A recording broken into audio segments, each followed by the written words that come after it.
ରାତିରେ ରୁଣି ଫୁଲିଆ ଜହ୍ନ ଆଲୁଅରେ ଖୋଲା ଝରକା ଦେଇ ସୂର୍ଯ୍ୟ ଉଇଁ ଉଇଁ ଉଇଁ ଆସୁଥିଲେ। ନୂଆ ନୂଆ ନୂଆ ବରଷ। କାହିଁକି ଏତେ ଫୁଲେଇ ହେଉଛି ଏ ଜହ୍ନ କେଜାଣି? ମନକୁ ଚହଲାଇ ଶୁଭୁଛି ବଂଶୀର ମୂର୍ଚ୍ଛନା। ଆଃ, କି ସୁନ୍ଦର, କି ମଧୁର, ଚମତ୍କାର ସତେ! ମିଟି ମିଟି କରି ନୂଆ ବର୍ଷର ନୂଆ ସକାଳ ଉପଗତ। ଖୋଲା ଝରକା ଦେଇ ଚେନ୍ନାଇ ଆକାଶ। ମୁକୁଳା ଆକାଶଟା ଖୁବ୍ ଫର୍ଚ୍ଚା, ଭାରି ପରିଷ୍କାର।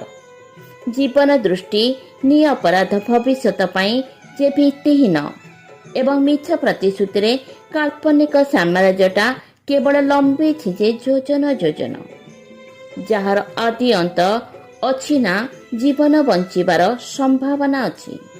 ତଥାପି ଶାନ୍ତ ଗମ୍ଭୀରତା ଏଇ ସକାଳରେ ଆଶା ବିଶ୍ୱାସ ଭରି ରହିଛି, ଯାହା କେବଳ ବାଟ ଦେଖାଇବାର ପ୍ରତିଶ୍ରୁତିରେ ଭରପୁର ଥିଲା।